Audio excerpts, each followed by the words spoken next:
All right. Knock it off in the chat. You animals.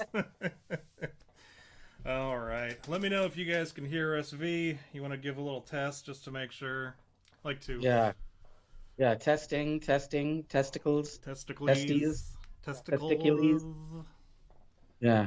Where is testicles. where's Mike and oh, I see him. He's in there. Can There you he guys hear is. us? Yeah.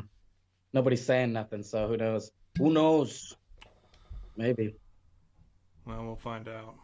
They probably can't hear any of us. Is the So, did you thing. get your taco from the government yet? I didn't. No. My government Sup- cheddar. Supposedly it's going out. People are getting it.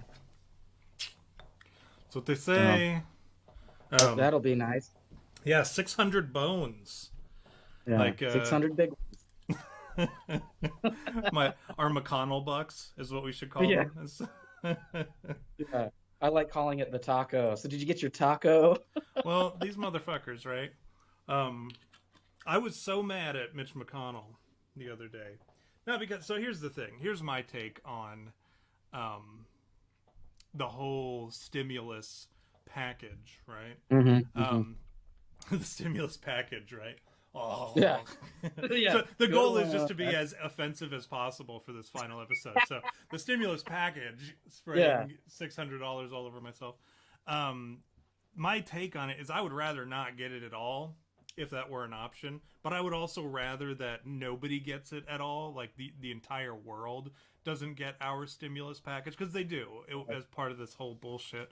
Yeah. Um, and you saw how much was going out to all these different people, and I mean, we talked about this at great length. I would Yeah. rather money didn't go anywhere except for national security and building up our own economy. That's it. And if that involves a stimulus payment or whatever, so be it.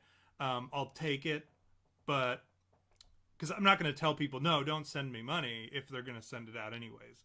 I'm not going to be that guy who's like sitting around all by himself without his McConnell bucks while everyone else has them. And Yeah. The so I'm like, fuck it. taco. I'm like, if you're going to send it out anyways, I'll take it. Um, but I would frankly rather nobody gets it. And You know what term I like for like a little bit of money? I hmm. like when people go, you got some scratch on you? Yeah, scratch is good. Scratch is good. I Yeah, like that. scratch is good. I like scratch. But and then so $600. I'm like, at that point, because originally it was proposed 2,000, right? Or I'm sorry, 1,200. Originally it was 1,200 last time we got it, I think. Um, Hmm. and then they were proposing 2,000, which again I'm like, I would rather not go into the deficit here. Um, but if you're going to send it out anyways, I'll, far be it from me to turn down 2 grand.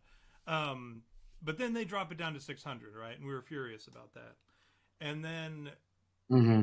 finally, the president steps in and says, "No, give them $2,000, right?" Yeah. And everyone was excited. Even the Democrats were like, "Oh, fuck yeah, let's go ahead and send the bill out right now." And my beef with that was they didn't scrap any of the bullshit that was in the bill. They just wanted to add to it. So from going from like a $900 billion bill to 1.5 trillion or whatever, Yeah, of um, course. which I was mad about, and I knew Fast. that's what they were doing, right? And but then he signs it all anyways, giving everyone $600. The Democrats passed theirs in the House with the increasing it to 2,000, and then of course McConnell shuts it down. Furious at that point because I'm like, listen, I get like I would rather not. Again, I would rather not receive the money. I would rather them not dig into the deficit to pay us. But if they're going to hand out our money to everyone else out in the world, might as well give it to us too, right? And then he has the audacity to be like, no, $600 is enough, right? And Mitch McConnell pisses me off enough as it is for a number of reasons. But I had to vote for him because it was him or a Marine and a mom, um, and he also pushed through ACB, which again I regret. I regret that whole scenario. Right, it was a bad situation altogether. McConnell ends up fucking us. ACB ends up fucking us. Like I absolutely regret this whole McConnell vote that I voted. Um, but then I guess what he did was he shot down the bill to increase or the unanimous vote, voice call or voice vote, for the $2,000. And then, we were all mad at him about that. And then he introduces a bill that not only gives the $2,000, but it also repeals the Section 230, which is a big hit for a lot of like the major tech companies, and social media, which would be awesome. And then like a couple other things that Trump wanted to get rid of. So I get it. As mad as I am about McConnell saying no to 2000 just off the voice vote, I get what he's doing. Like this, he's attempting a chess move here where he's like, okay, well, we'll pass the 2000, but you have to also give us these other things that the president wanted. So I get it. Not happy about it. I assume eventually we'll see the other $1,400. Just not right this second, which again kind of goes back to my original thing where, well, I'd rather not get it, but if everyone else is getting it, which they are, I might as well get it. That's my take on the whole thing. Right. Yeah, I haven't got it yet. I've been checking. My stepsister got it though. Oh, did she? Yeah, she already got it today. I was like, didn't it just pass today? Like, what the hell? That was fast as shit. Well, that Muncher guy, right? The friggin' treasury guy. I guess he's pushing it out quick. Muncher? Muncher? Muncher. It's actually like Munchen or whatever. Nunchin, whatever. Munchkin? But yeah, it's funnier to say Munchkin, right? Or Munchin, or like Numbers Muncher. Remember that game back in like elementary school that we used to play? It was like the little green guy with like legs and no arms, and Super Munchers, that's what it was called. And he would like run around and you do math problems and shit. I recall that game right alongside with like Oregon Trail. So yeah, Oregon Trail, that's classic. Yeah, you can know someone's age group if they say they've played Oregon Trail. Yeah, and like if they know about Oregon Trail. Yeah, like original Oregon Trail, because you hear a lot of kids now, they're like, oh, I played Oregon Trail, and it's like the Xbox 360 version where it's all in like it's like a first person shooter of the Oregon Trail. They're like, yeah, I love that game. I'd play that. When you're going out hunting or whatever, and then your little emoji guy does these dances or whatever, and you're like, that's like a Fortnite knockoff of Oregon Trail. Whatever it is you're playing is not the real Oregon Trail. Yeah. That's the word I was looking for. Yeah. And then they get dysentery and die. And then you have everybody everybody at the funeral. It's like dad died of dysentery, and then all of a sudden it shows everybody like this. Yeah. They're all doing emotes. Yeah, random dance moves. F in the chat. Yeah, LOL. Lolcopters. What a freaking mess. That's the new Oregon Trail where everyone emotes at the funeral and you press F to pay respects to the lost traveler.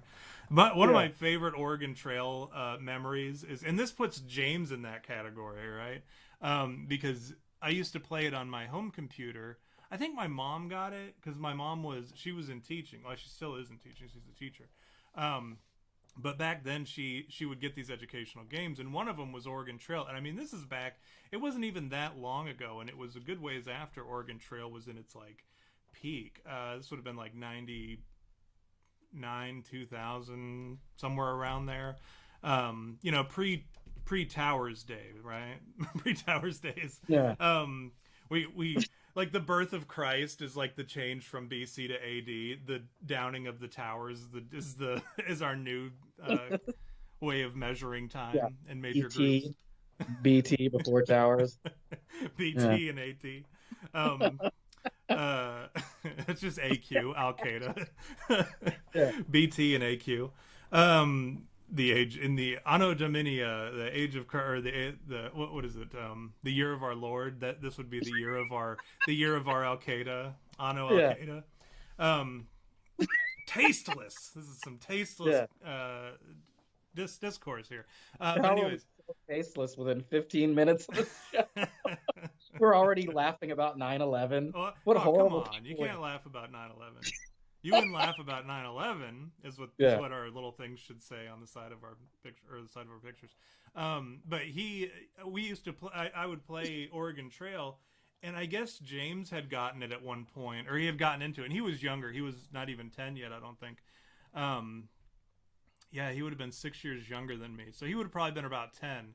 still a youngin, like my son's age now. Isn't he still 6 years younger than you? Yeah, back then he was though too. So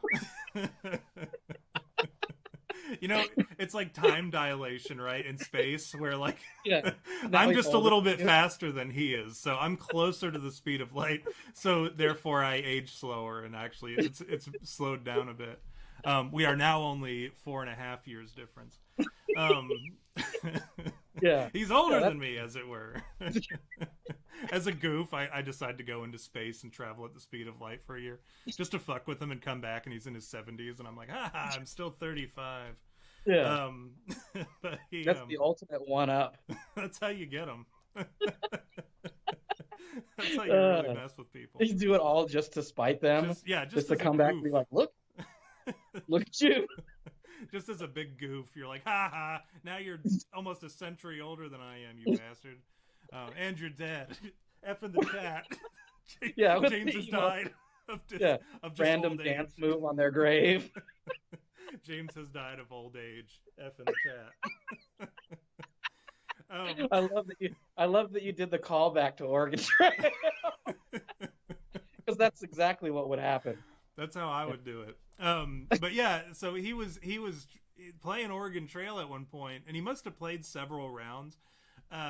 Because at one time I was like, you know what, I'm gonna sit down, I'm gonna play around, just see how far I can get. Because I'm much older now. I should be able to navigate the trail a little better than I did when I was a kid.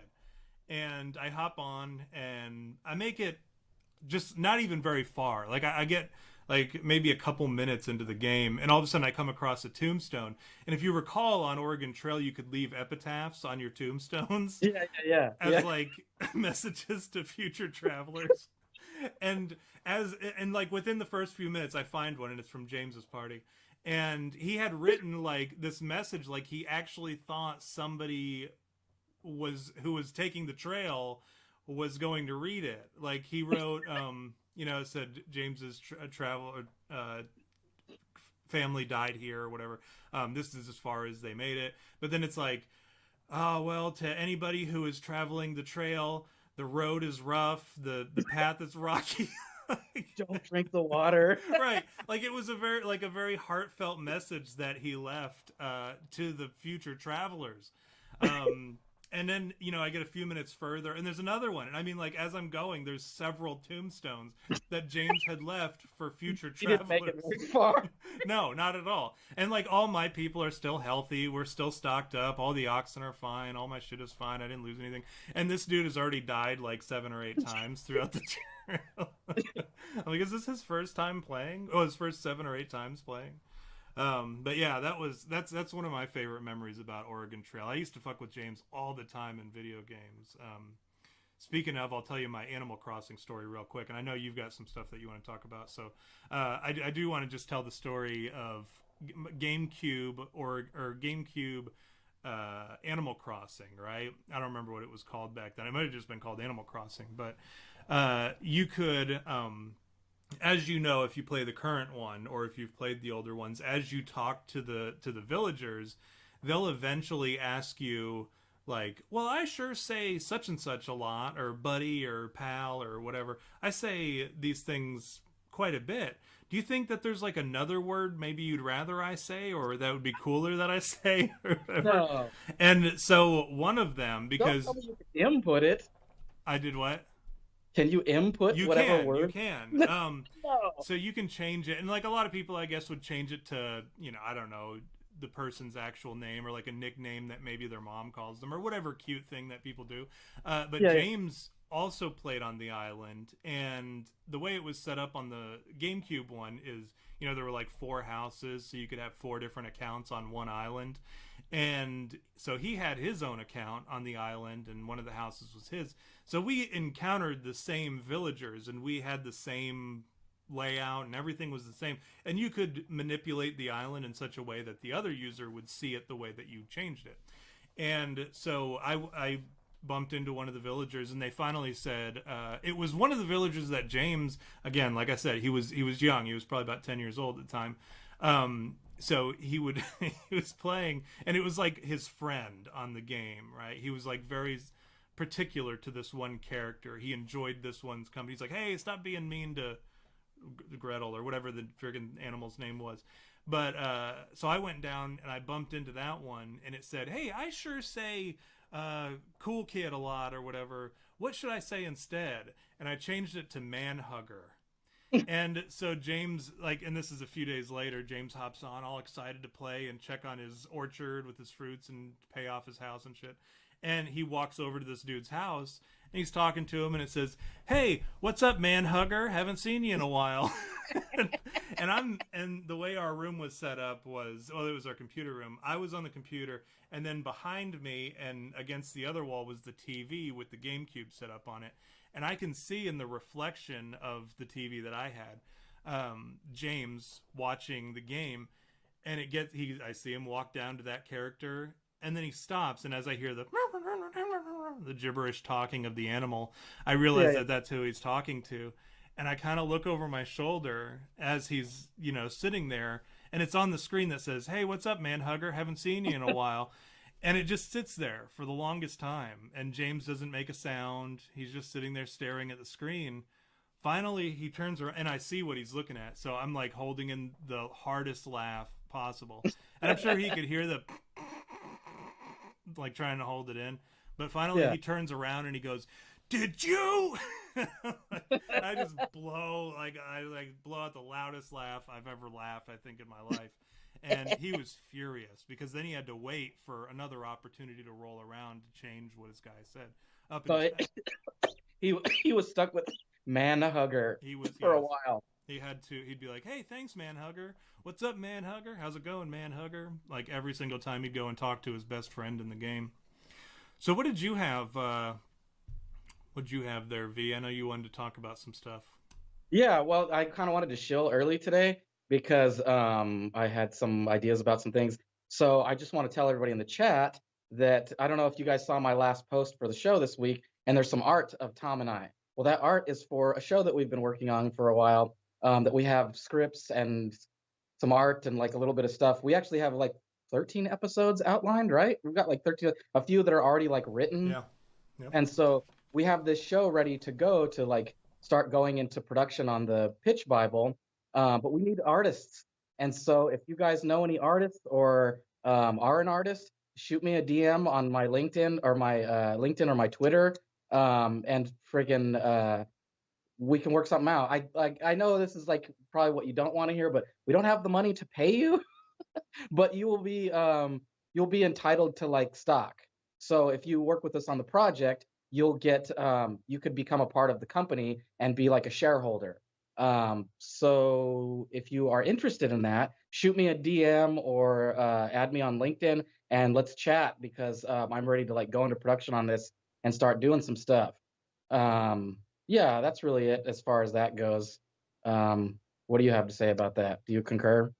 Yeah, I agree. So here's how it went down before. We actually had something going for another program, and we had people who were actually doing all the work. And I mean, we had the pitch Bible pretty much done and actually had original art for the characters. We had the the script for the pilot episode. We had, I mean, everything. I mean, it was good to go. It was ready to present. And in fact, it's packaged in a way that it could be presented right now. But the artist that was doing the art decided to leave. Like, she was just not happy. I forget. Oh, it was because we wouldn't entertain.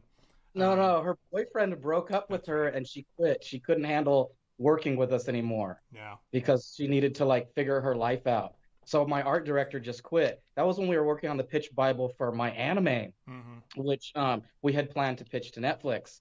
And I even had gotten in contact. I'm very well connected. I know I don't seem like it. I'm kind of dorky or whatever, but I'm actually very well connected on LinkedIn. I have like distributor connections and like voice actor connections. You guys, those of you weebs like me, you would be blown away by the voice actors that I know. And like we were ready to, in fact, we had some legit voice actors committed to that project. People that like are top billed actors in anime. And so like we were ready to go, and then this chick bailed on us and we couldn't finish the project.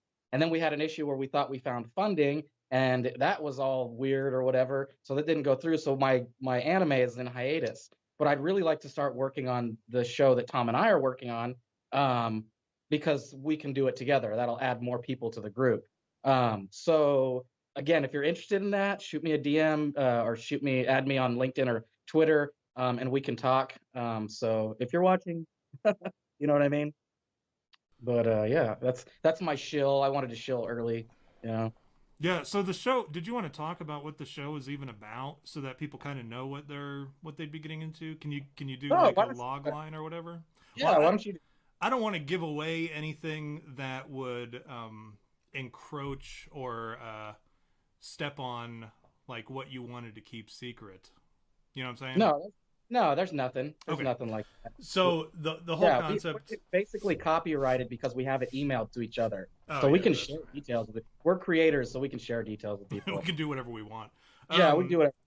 So the show is essentially two guys get out of the military, they get out of the army, and it's a true story in that sense. Like two guys who get out of the army, and they're friends, and they basically are trying to figure out and navigate life on the outside of the army, but neither one of them wants to work a 9-to-5 job, and then they kind of struggle to find their place in life in that regard. But I hope that's probably the best log line that I could come up with on the fly. Good. Yeah, it's probably copy and pasted straight from what you had told me before. As I'm looking at the screen right here, I have it pulled up. But yeah, so there's like what you see with us now, this chemistry, this goofiness, this whatever, is very much reflected in the story and in the dialogue that you'll see. But it's like far more zany, and what we can get away with in cartoons is a little bit more than we can get away with here in reality. And you know, just the kind of hijinks and shit. V is like the Tom character is very stupid. So not far off the mark there. Very stupid and like oblivious. What's another word? Like head in the clouds, kind of goofy, whatever. And just kind of lives life like nothing matters. Like who cares? And then V, on the other hand, so very much like Ren and Stimpy. Like if you wanted to compare it to something, that's a pretty good comparison. The Tom character is Stimpy, and then the Ren character is V, or I'm sorry, the V character is like Ren, very angry all the time, easy to agitation, that sort of stuff. So yeah, I mean, you saw the picture, the art, and kind of the concept of the route that we want to go with it. And like V said, we actually have, I know we have 3 episodes essentially written in their entirety, with minor tweaks that can be made or whatever. But then we have like the rest of the episodes outlined and kind of like what the subject matter is of what's going to happen, like the description of the episode and shit like that. And we have like I'm telling you, like I don't think a lot of stuff that I talk about is funny. Like I don't think a lot of the jokes or anything that I write is particularly funny.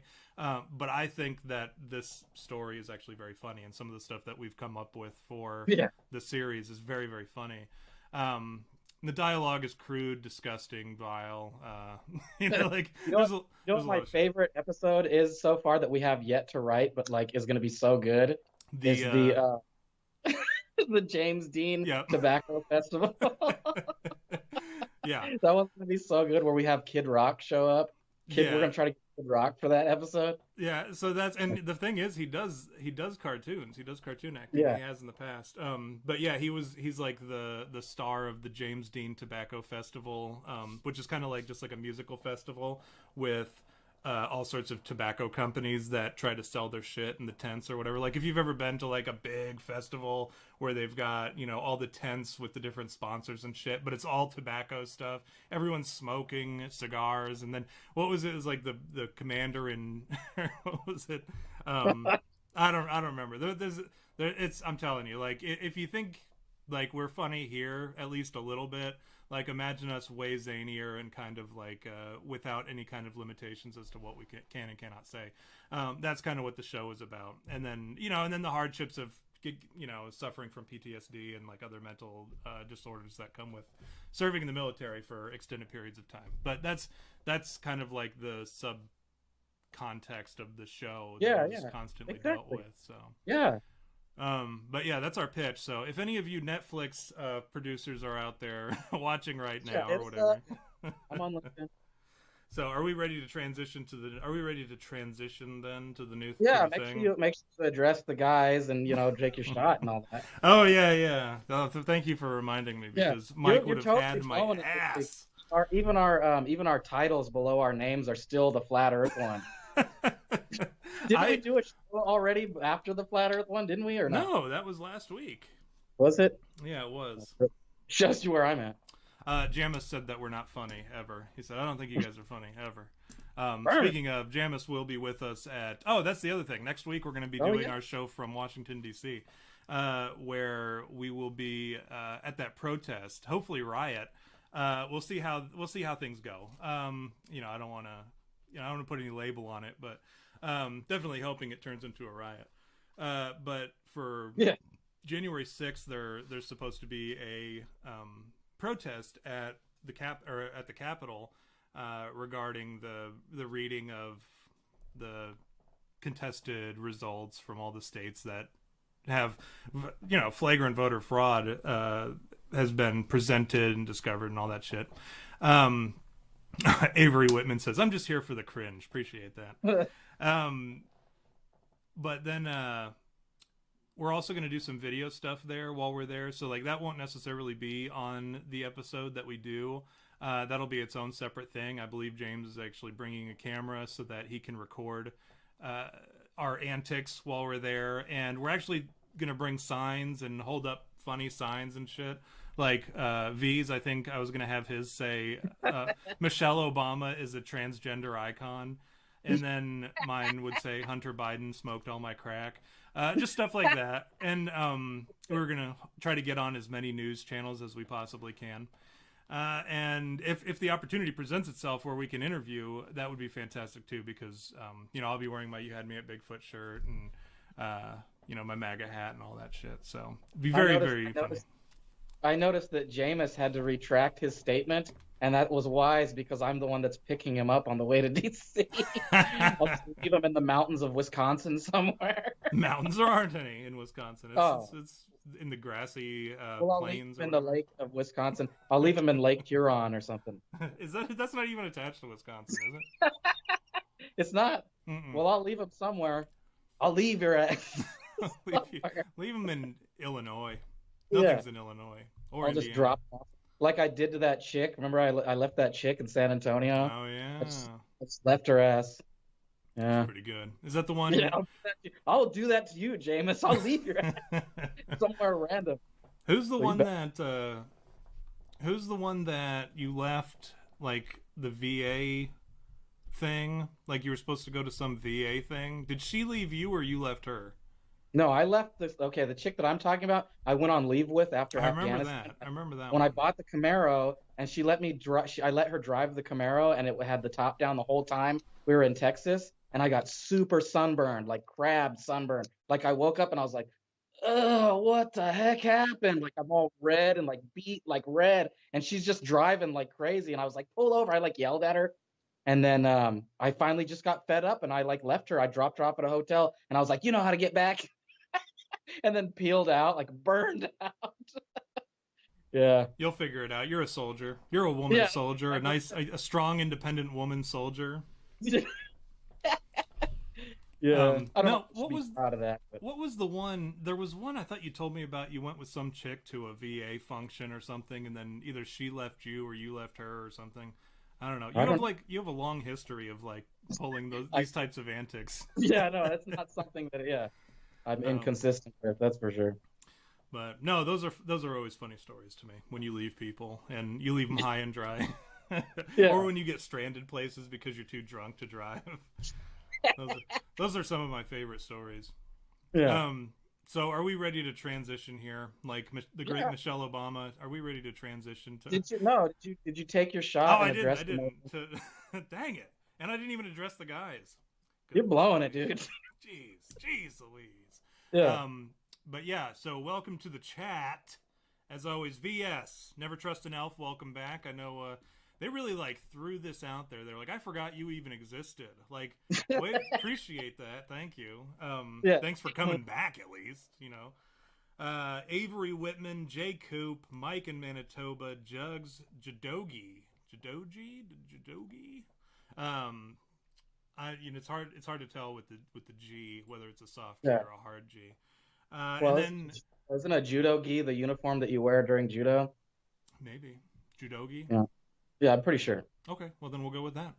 And then also welcome. Oh, and then James Pregler. Not welcome to the chat, James. Let's not fuck that guy. Specifically, fuck James. And then KE as well. I call Manchester on the signs in DC.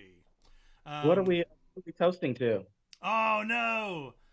Whoever KE is, I don't know who it is, but they just called Manchester.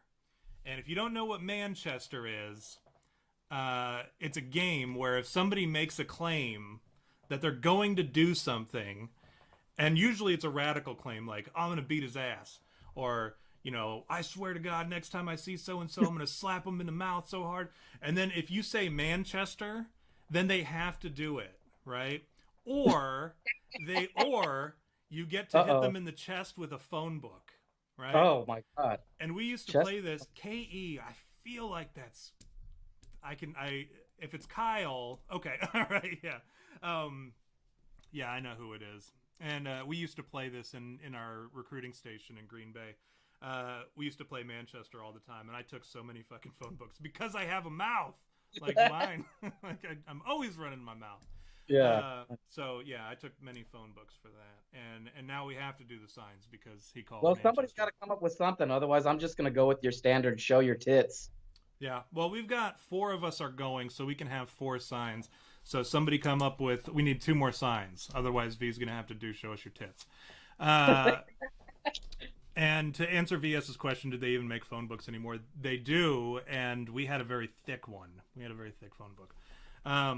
And then there were times where we had like a ceremonial Manchester payout where, you know, somebody like me ran their mouth and we got, you know, many Manchesters that needed to be paid up. And then people would just basically form a line and I'd have to stand there and get hit in the chest. We had a couple other guys. One guy, one of the funniest ones was, he said, I will... it was something to do with cops and the SWAT team. This is back in like 2012, it must have been, or 2011. He said, I'll fuck up an entire SWAT team. I don't give a fuck. And he was like so mad about something that happened in the news. And then somebody, it was probably Kyle, called Manchester, and and he was like, well, when am I going to come in contact with a SWAT team, an entire SWAT team?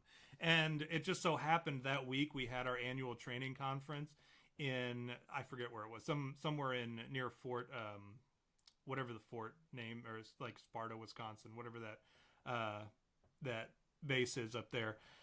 We were there for that, and apparently also during that weekend they decided to have the Special Weapons and Tactics annual training conference. So there was the entire SWAT team of Wisconsin was there. And so this dude, when somebody pointed it out, all of a sudden dude looks, and then he looks back at the group like, and we were like, now's your chance. And he of course didn't, and he took a phone book for it. That's pretty good. That was one of my favorite Manchester moments. But yeah, are we ready to take the shot then? To that guy not no. I was gonna say to him not killing an entire SWAT team. Yeah. To the return to Kyle being in the chat. I love that dude. He's a very good friend of mine for many years. He was one of my favorite people in that company. So to Kyle being in the chat, appreciate that. Look at you. Kudos to Kyle. Cool guy, very cool guy. Now he I don't want to talk too much about him because I don't want to give away anything that he doesn't want to. Like Fonzie cool guy? That's what I picture when I think of cool guy. He was, if I could describe him, he was like, I don't even know if he was older than me, but he was like my older brother. Like very funny, or maybe like an uncle, like the funny uncle. Mm-hmm. where like he let you play video games that he knew that your mother wouldn't let you play, like Mortal Kombat and shit when you were kids. Right. But then he also made a lot of jokes, did funny voices, always in a good mood. And like, even when he was in a bad mood, he was still funny, because I can think of like many times that he was in a bad mood because of some shit that was going on at the recruiting station or in the company or what he had to do. And you could tell he was furious, but he was just such a sweet guy. He could never get really like mad. So when he was angry, he was just as, just as funny as he was when he wasn't mad. Just like a consistently resilient and funny guy. Okay. All right. Well, you want to suck his dick or what? Yeah. Let's virtually put your VR mask on and I'll do this for you, Kyle. All right. Enough with the second Kyle's dick. Yeah. All right. So what are we talking about today, V? You want to kind of set us up? You're asking me. Yeah. I don't even know. I know you told me something, and then you were like, "Don't look it up because something." But I'll be honest with you, I didn't look it up. I did what you said, and so I don't even remember what it is. I remember it was something about something. Yeah, I don't know. Pretty much narrows it down. I'm pulling up the thing right now. Yeah, I color me oblivious. Well, if you want to do your thing that you normally do, where you look it up on Wikipedia, that would be fine. Yeah. So today, what we're actually talking about, I'll set us up then, since you blew it. You had your chance. Might be. So we're talking about David Parker Ray today, and that's why today's episode is called "You Had Me at Toy Story," because he was the Toy Box Killer. All right.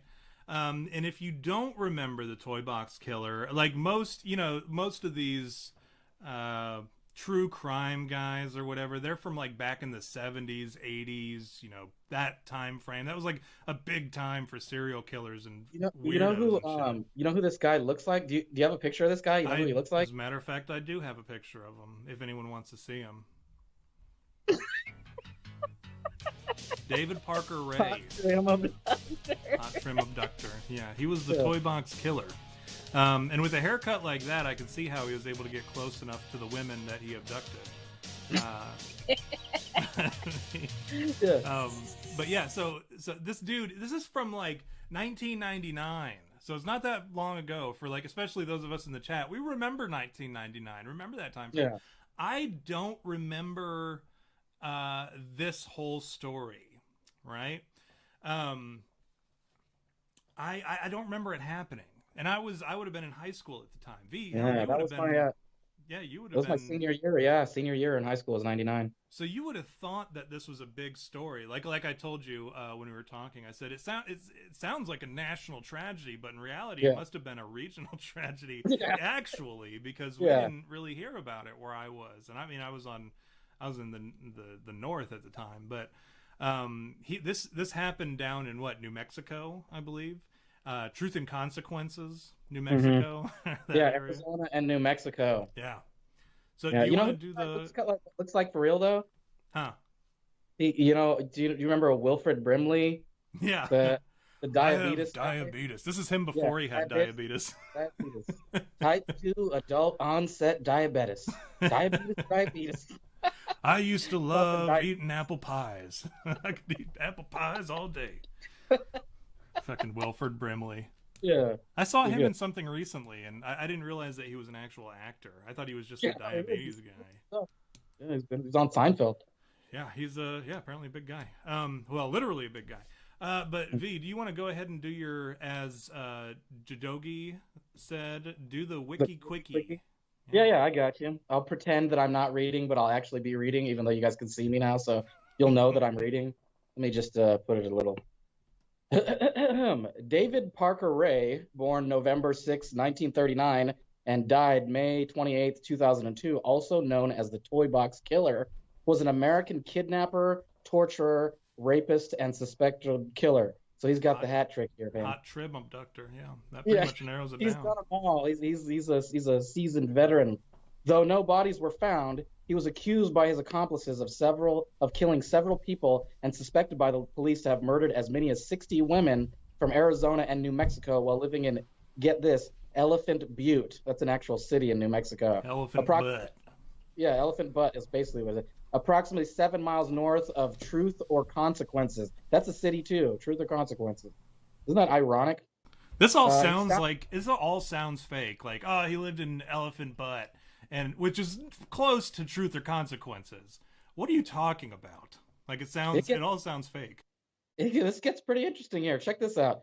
He soundproofed a truck trailer that he called his toy box, hence the toy box killer, and equipped it. He junctioned some armor to it with items used for sexual torture. Ray was convicted of kidnapping and torture in 2001, for which he received a lengthy sentence, but he was never convicted of murder. He died of a heart attack about 1 year after his convictions in 2 cases, the second one of which resulted in a plea deal. That's the gist of Wilfred Brimley. Diabetes. No, Ray, Sonny, what's his name? Parker Lewis Can't Lose. Remember Parker? Remember that show? Yeah, everybody. And he wore that ridiculous suit. It was like the ideal 80s suit with like cinnamon buns drawn on it. And, it was like if the opening of Saved by the Bell was a suit. That's what it looked like. Just all morning, neon colors. And it's gonna be all right.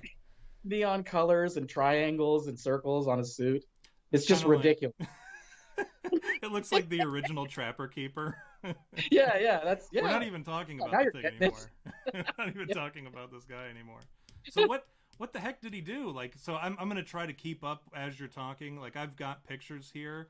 So as you're talking about some of his shenanigans, which, like, remember we talked about this the other day, how, like, you can, that dude Alex or whatever on Twitter, Acid Draposy, at Acid Draposy, he was talking about how if you, like, minimize somebody's horrendous actions, it can make it funnier. So, like, I'll be like, so as you're talking about this dude, David Parker Ray's hilarious shenanigans and exploits, I'll do my best to actually share some of the pictures of the interior of his trailer. All right, so you'll get kind of a look at what some of these women are dealing with. I also have some pictures of the women. Well, one of the women that he kidnapped. It's very hard to track. It's very hard to track down some of these women. Okay, well, here are some of this criminal's crimes.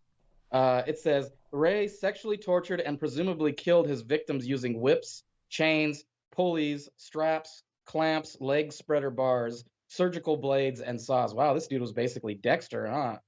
It is thought that he terrorized many women with these tools for many years. While living in New Mexico with the help of accomplices, dang, he had like people, some of whom were alleged to have been several of the women he was dating. Wow, he turned them. He was like, wow, that's crazy. Inside the torture room, along with numerous... This was one of the accomplices, his old lady, Cynthia Hendy. She's a looker. Yeah. She looks like she had a bit too much of the old glass dick. You know what I hate? You know what I hate? Bangs on a woman. I just can't stand them. She's missing that. Well, no, she kind of does have bang. She has one little bang in the center. I think, yeah, which is even worse, honestly. Yeah, it just accents the 5 head. It does go up there quite a bit. Makes me wonder, like, if she pulled her hair up, would she look a little bit like a spring onion? You know what I mean? Mm-hmm. Yeah. So this let's see here. It says inside the torture room, along with numerous sex toys, torture implements, syringes, and detailed diagrams showing ways of inflicting pain, there was a homemade electrical generator which was used for electrical generator. A mirror was mounted in the ceiling above the obstruct table to which he strapped his victims. Ray also put his victims in wooden contraptions that bent them over and immobilized them while he had his dogs and sometimes other friends rape them. Jesus, this is awful. He has been said to have wanted his victims to see everything he was doing to them. Ray often had an audio tape recording of his voice played for his victims whenever they regained consciousness. Jesus, Mary and Joseph. This is awful. This guy's terrible. He's a horrible human being. Meticulous, though. I'll give him that. Yeah, he had very particular tastes. He knew what he wanted. And we'll learn more about that when we explore the tape here in a little bit. It's like the zenith of sadism. He's like having dogs bang his girlfriends and shit. Man, yeah. What's wrong with this guy? So the arrest and investigation. Should I get into the arrest and investigation? Please.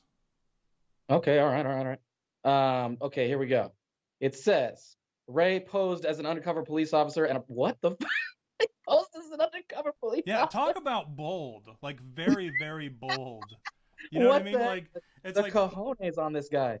It's impressive. Like honestly, like let's put all of what he did aside for a moment. Yeah. And let's consider the fact that this dude had so much evidence on his at his property that could put him away for, well, we'll find out how long he got put away for. But he has all this evidence that, like, if anyone investigated him for anything else, there's no denying he would have been caught, and all this other evidence would have been admissible based on, you know, the scope of the warrant, right?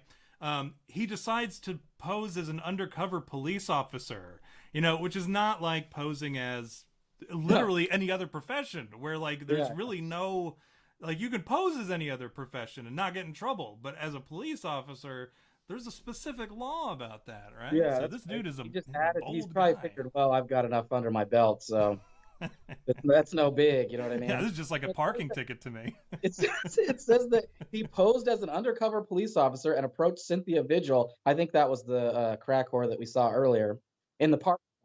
Yeah. No, Cynthia Vigil. Oh, Cynthia Vigil is this woman. Actually, kind of a cute girl. Like, I'm sure when she's cleaned up, she's a little cute. She looks a little bit like AOC, huh? Well, I was going to say she looks a little like Alyssa Milano. Oh, yeah, she does. But you know what the difference is? This girl has taken far less vaginal beatings than Alyssa Milano. I knew you were going for something. Yeah. Thank you. Okay, so he told her she was under arrest for solicitation of prostitution and handcuff her. The nerve of this guy. He put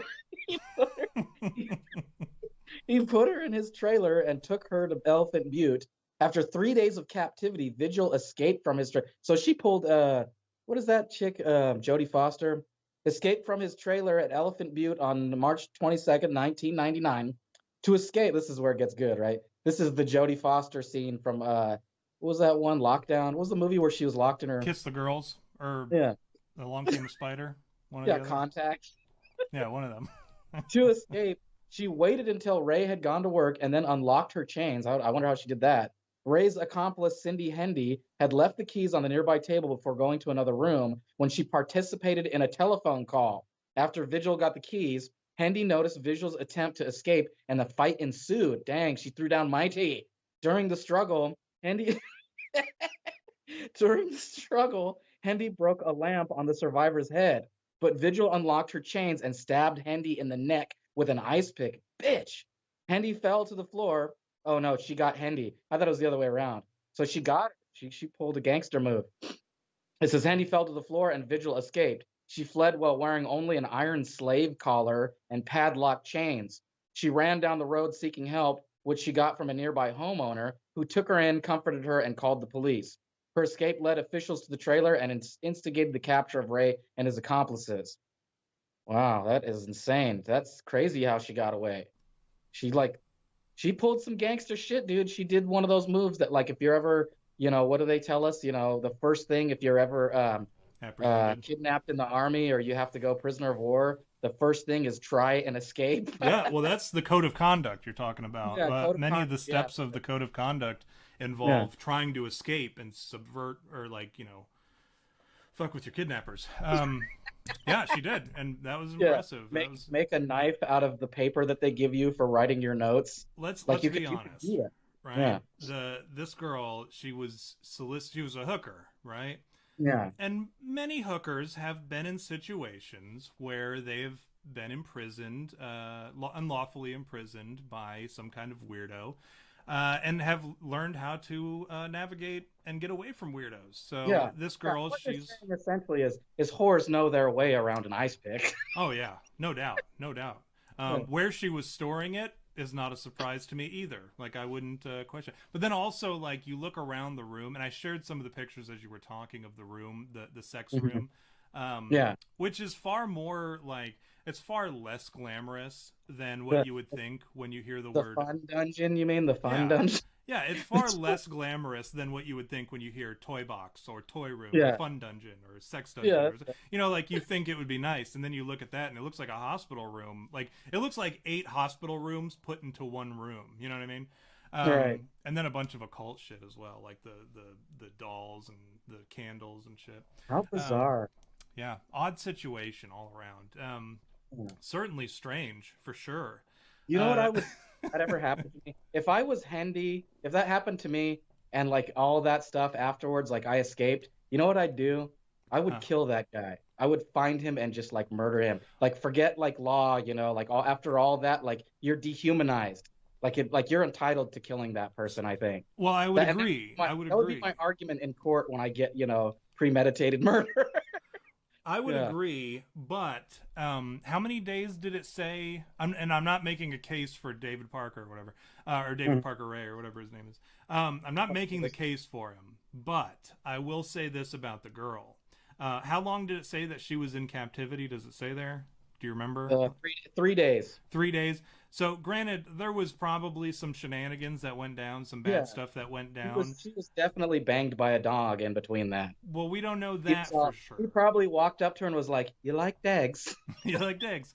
Oh, I like dogs. I like sex dungeons more. I like caravans full of hospital equipment more. But so the way that he describes it in the tape, it would lead me to believe that these women are heavily drugged the entire time that they're there, to a point where they don't know what's happening, right? They're just too, like, they're sedated to a point of just what's the word? Complacency. I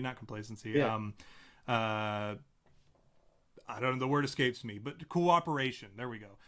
To a point where they're just like, they'll do whatever without question. And I don't know how much this girl actually remembered. There's another girl that escaped, and the only reason that they found her was because they watched the videos and they discovered a tattoo on one of the girls, and it was like a real vague tattoo, and they shared it on the news after they caught this dude. And they said, if this is you, come forward. We want to talk to you. And they kind of like tried to identify some of the people based off of markings or whatever. And this chick recognized the tattoo, and she said, "Oh, that's me." And she went in and talked to the cops, and apparently she didn't remember anything about the whole tryst, right?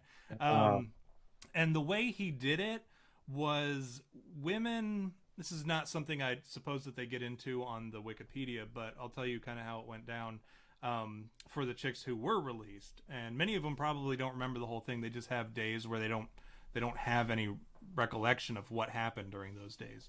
And what he would do is that he would keep them for weeks at a time, maybe, and then he would release them on a back road somewhere after like really scrubbing them down and getting rid of any DNA on their body and in their body. Like, he flushed out all of their holes, kind of like what you do when you catch a turtle, like a snapping turtle, and you want to eat it. You throw it in a barrel of water so that it flushes itself out. Here, wasn't one of those guys that just like dug a shallow grave for just like any old person to find? He like knew what he was doing. He was like meticulous, you know.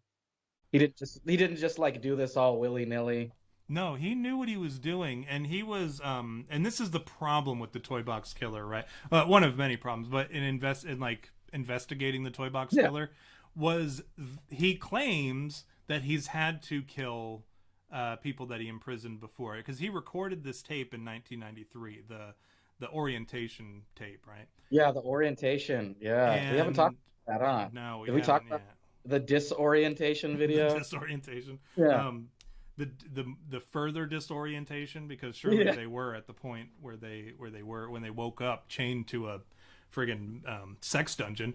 But in this tape, he talks about how he had women who wouldn't comply and who fought, and no matter what he did, he couldn't get them to calm down, that he had to kill them and bury them out in the woods. And he said, honestly, nobody came looking for them out here because they lived far enough out in the mountains and in the sticks that nobody ever came looking. Nobody could hear because the sex dungeon was so soundproofed that no matter what they did, if they kicked and screamed and yelled all day long, nobody could hear. And even if they could, the nearest neighbor was still a good long ways away. So there was really no hope for them. And he made this very clear in the orientation tape. Did you have anything more that you wanted to read about, kind of like the general information about this dude? I can keep going. There's a couple more things here if you want. Yeah, sure. Yeah, okay, so it says police stopped Ray and Hendy, and Ray was taken to jail. Right, Hendy was the one that was stabbed with the ice pick. His accomplice, yeah. After the publicity surrounding the arrest, another victim, Angelica Monotano, that's a weird name, came forward. She told a similar story and said that she had reported the incident to the police, but there had been no follow-up. Assholes. Ray had another video of a victim, Kelly Garrett, also known as Kelly Van Cleve, which dated from 1996. Garrett ultimately was found in Colorado alive after police after police identified a tattoo. Oh, this is that girl you were talking about. After police identified a tattoo on her ankle. She later testified that she had gotten in a fight with her husband and decided to spend the night playing pool with friends.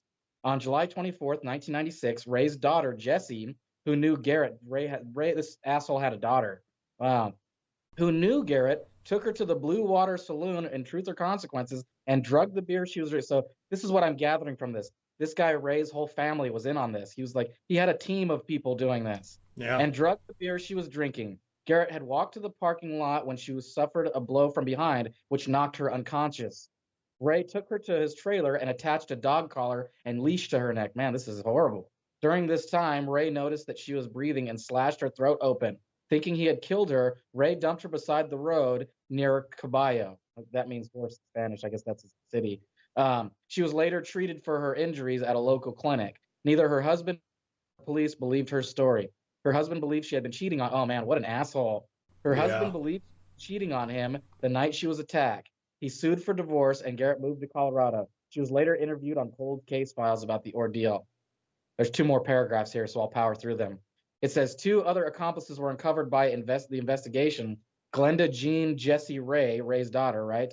What an asshole. This dude had his family. And Dennis Yancey. Yancey admitted to strangling his former girlfriend, Mary Parker, after Ray had kidnapped and tortured her. Wow, what the fuck?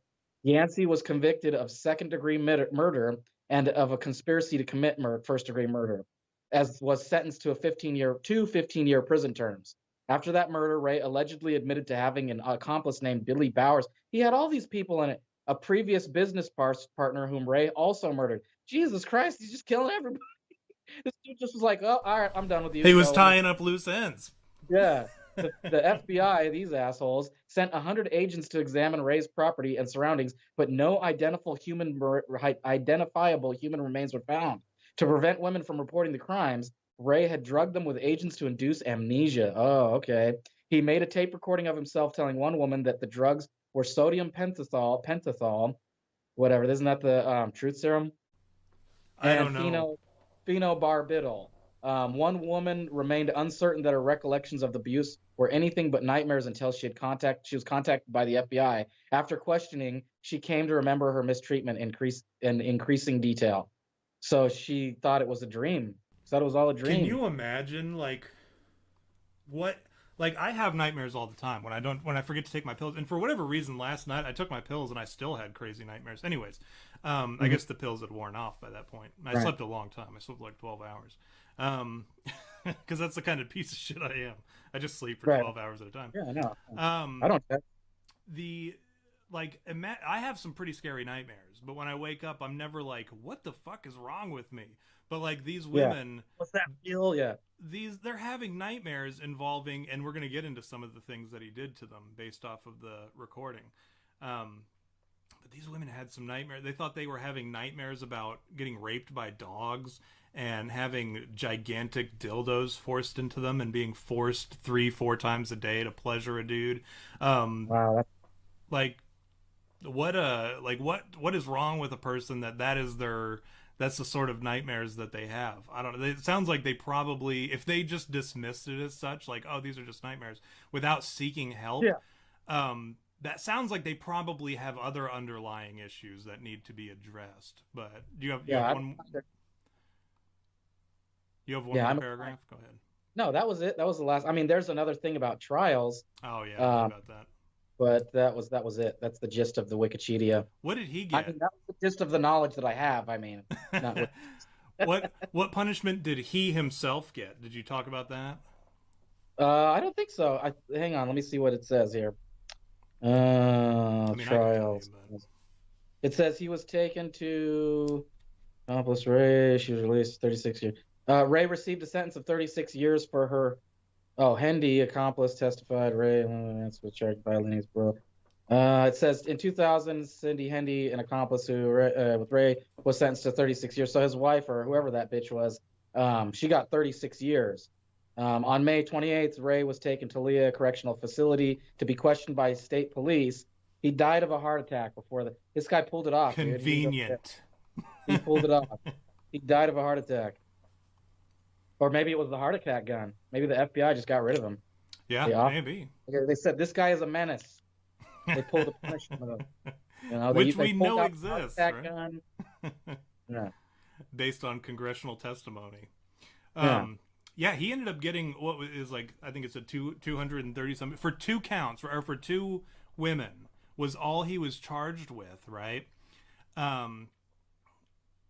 Yeah, Jay Coop is saying, guys, you should Google the estimated amount of active serial killers in the U.S. It's something crazy. I would wonder how many other torture trailers could be out there.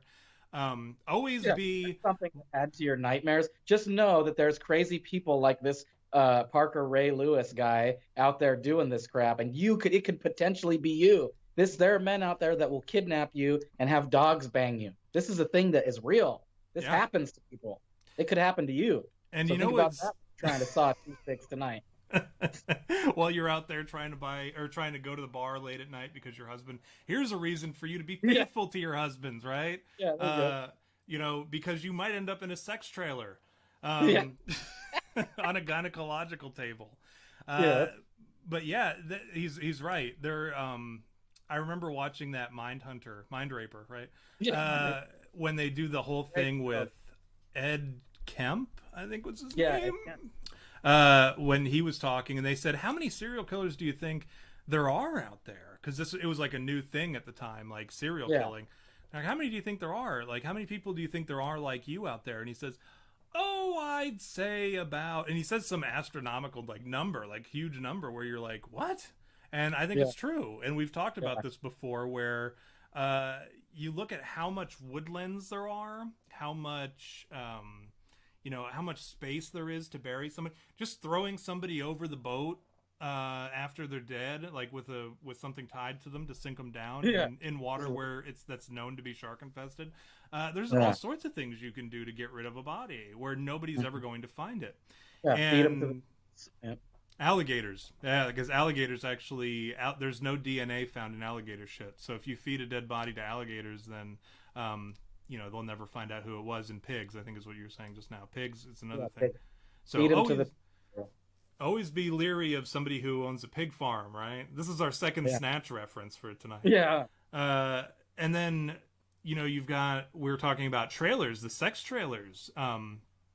We saw just this past week on Christmas. Merry Christmas, by the way, everybody. Yeah. We saw this past Christmas the Nashville Christmas bombing, right? The dude had an RV. Statistically, one of us in the chat is a serial killer. Mike is saying. He said if one of us is, it's James. Yeah. But statistically, one of the people in the chat is a serial killer. You know what's crazy about that Ed Kemp guy is that he didn't get caught. He just turned himself in. He got tired of getting away with it, and he just finally turned himself in. Yeah, can you imagine? Like a bunch of people. And it was after he killed his mom, right? Like he was hanging out with his mom's head was in his trunk. It blows me away that how incompetent and this is not all law enforcement. I know a lot of law enforcement officers who are very good at their job and who are, work very, very hard. But then when you've got the bureaucracy of the law or of the legal system, where you've got like the FBI stepping on the dicks of local jurisdictions, and you've got once they go, this is our investigation now. We're taking over. They show up. Who's in charge here? No, the first thing they say is, "All right, what do we got? What do we got? Who's in charge here? This is officially CDC ATF jurisdiction." Yeah. Get the fuck out of here with your 3 letters. But they interrupt, and they literally step on the dicks of local law enforcement, who then have to kind of like step back and let the government do its job, which the government has never been efficient or effective in its job. Let the inept FBI deal with it. That's what we'll do. Yeah. What's your guys' like rate of successful case closings on missing persons or serial killers? What is it? Just, well, we found John Benet Ramsey, and then somebody thought, no, you didn't. We found the killer. It was Santa. It was the Santa shooter. Yeah, what a mess. Like, and that pisses me off to a great deal. Like, if you look at the numbers, and again, I think like the missing persons cases is like they've solved a third of them. You know what I mean? So like, what kind of track record is that? Like when I went to my post office and bitched about how they had 17 trailers that were unsorted, and I'm like, is that a number that you're okay with? Your speed in which you are delivering the mail, your sole purpose in life is to deliver mail, and you've got 17 trailers that are unsorted. Is that an acceptable number to you? So like you go to the FBI, and the FBI has, or in law enforcement in general, specifically like missing persons cases, you've got a rate of like a third of the people, or a third of the cases are solved. And even in those cases, it's not always solved in a good way, where it's like, oh, we found your kid, or we found your husband, or whatever. It's, well, we found him, but he's dead because we waited so long to get a hold, or to try to track him down. They're just all sorry about that, Sorry. Yeah, my bad. We should have looked harder and faster. And I was arguing with somebody recently, like some lady 17 years ago threw her babies in the dumpster, her twins in the dumpster, and they finally tracked her down as like the killer of these babies. And I said, 17 years to determine that it was the mother. Okay. Which means you guys found the babies. Like, we know that you found them dead. You could have presumably taken DNA samples, right? Done all your due diligence there, and then submitted the DNA, because people's arguments were, well, it takes a while for DNA to process. And I'm like, for 17 years? 17 years. Come on. And then furthermore, running it on a Commodore 64. Well, back then it was put still in punch cards and shit. It was a compact. No, it was a compact Presario. the shitty version of computers back in the early 2000s. But yeah, she, like, how do you not look at the mother first? Like that, I'm not a detective. I'm not a cop. I'm not going to sit here and pretend I am. But if you look historically at some of these, at these cases, at every single case that's ever come back where it's like a murder or something, it's predominantly somebody who knows that person. Almost always somebody who knows that person. That's how serial killers get away with it, because a lot of them think like Mr. Brooks, the movie with Dane Cook and Kevin Costner. He always picks somebody that he has no connection to whatsoever, and that's his rule. And that's how a lot of these people who are not serial killers and professional serial killers get away with it, is they just pick somebody who they don't know and have no connection with whatsoever. So that way, when they're exploring the connections, they're not like, your name never comes up because you just don't know that person. You've never interacted with that person. Right. So when 2 babies turn up dead in a dumpster, I, non-detective, non-cop, immediately think, well, it's probably the parents. Let's look at that. Let's go that route first. Let's clear them, because we're not going to accuse them of anything, but let's at least explore that, because chances are it's somebody who knows them. And furthermore, who knows them better than the parents? Probably only the parents. Maybe the grandparents or the brother and sister or whatever, John Benet Ramsey case specifically I think of. But that's what, I don't know. Like, I don't know how you go 17 years and don't pin it on the mother at least enough to explore it, right? And that's apparently what happened, is they finally explored it 17 years later, and they discovered it was the mother. and now she's in jail for killing her her twins, whatever. What an asshole. But yeah, fucking cops, man. Some of these cops need to go back to the academy or something. Yeah. But then most of the cops are good cops. I'll say that. I'll say most of them are just trying to do what they want, what they can to do right and to help people. But then you get the bureaucracy of the fucking government and, you know, the political nature of the chief and deputy chief and all those assholes. And, you know, then you've got the police unions and stuff that kind of get in the way, and it makes it very complicated to be a police officer. Communism, anymore. You mean? Communism? Yeah, pretty much. Same thing. Yeah. The police union communist dictatorship of Detroit. This was in Michigan. And that was somebody's argument. It was like, it was a podunk town.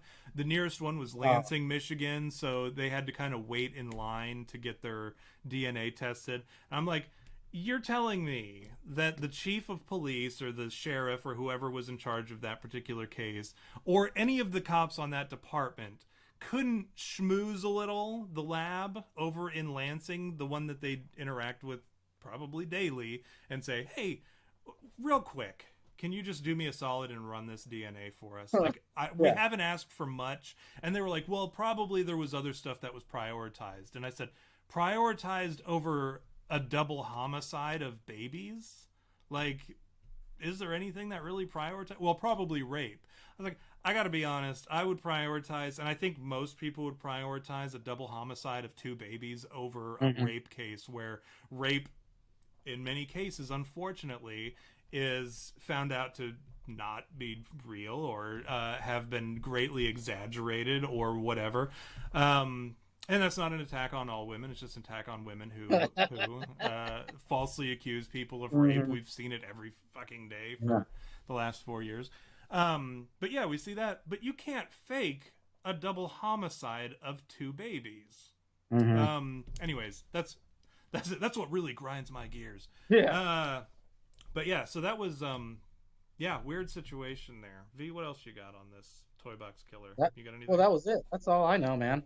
Okay. Well, let's talk about. We'll kind of power through these pictures again real quick, just so that you can further appreciate. Maybe we can laugh a little bit about what's going on in the sex dungeon.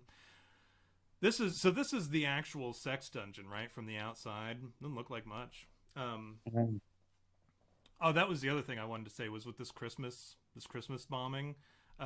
Never trust somebody with an RV that you don't know, like, personally, right? Because now we know, you know, you've got this sex trailer, and then you've got this dude who blew up. Didn't you just buy a trailer? I did. Don't trust me, because I'm turning it into a sex trailer. Yeah. But yeah, you can fit a lot of really like I mean, we saw the interior of this thing. Here's an X-ray vision of the trailer. I don't know why they did an X-ray vision when they have actual pictures of the interior, but this is what it looked like, a side profile here. Jesus. Of this dude's that is something out of Dexter, huh? Yeah. This apparently he spent $100,000 in total, is what they claim or whatever. He spent $100,000 on this trailer. Which is a lot of money for trim, I think. Yeah, like, really? Huh. He must have been really into raping and making people bang dogs, I guess. Clearly. It's his passion. Them, obviously it was his passion, so you got to expect him to spend it. Yeah. This is a documentary, I guess somebody made about the sex chamber. Oh my gosh. They even have the little, like, it's a movie. The sex chamber. It's a literal snuff film is what it looks like. Yeah. I wonder how we get our hands on the actual videos of that's unfortunate that we don't have the dark web. You know what I mean? I wish we could have gotten our hands on some of them. Here's a more high definition picture of the chair. They called it the torture throne or the pain throne. And that's where he would strap him down, I guess. And for the most part, here's the weird thing. And I read this in his tape, or I heard it in the tape and then later read it in the transcript again, is they would always be locked up around the neck with a metal collar. And whenever this is where they stayed for that, however long they kept them in this room, which we saw had like an oven. It had kind of like a little kitchenette and shit. But they would be kept on a chain around their neck so they could still navigate the whole trailer. But then when the dude and when his girlfriend or wife or whatever came in, they would chain the lady up however they needed to use her, whether or not they could use her with the chair or they could use her with the gynecological table what are those, or whatever. those red things there? Those look like straps. I think they were straps to hold them down. Yeah, that's what, you're right. That's what it looks like. I'm interested to know what some of these things are in this picture here. Oh, well, that's better. That's a better one. Here's a front-facing picture of the trail or the chair. What do you see exactly in this picture? Describe it to me. Well, you see straight ahead we've got a chair, which I think the chair, and don't quote me, is an actual hospital-grade gynecological chair, right? It can sit up like that. They can lay it back all the way, so it's just a flat table. And then you also have, you can see the stirrups in the front here, these silver stirrups. And that's how they were able to put the legs up, and then he could do whatever he wanted with their exposed vagina or anus, right? Are those dildos on the wall up there on the right? Those pink things? Are those dildos, you think? They are, as a matter of fact. Let me see if I can get a better picture of them. I know I have a picture of them somewhere. I know I have a picture of the alleged dildos, right? Here we go. Here's some of his sex toys. Oh, I didn't want you guys to see that picture yet, because we got to talk about that. But yeah, here are some of the sex toys that he had. He had a ton of them. Wow. So toy box wasn't a stretch. No, well, not a stretch. I like the use of the word stretch because that's unfortunately what he did to them in there.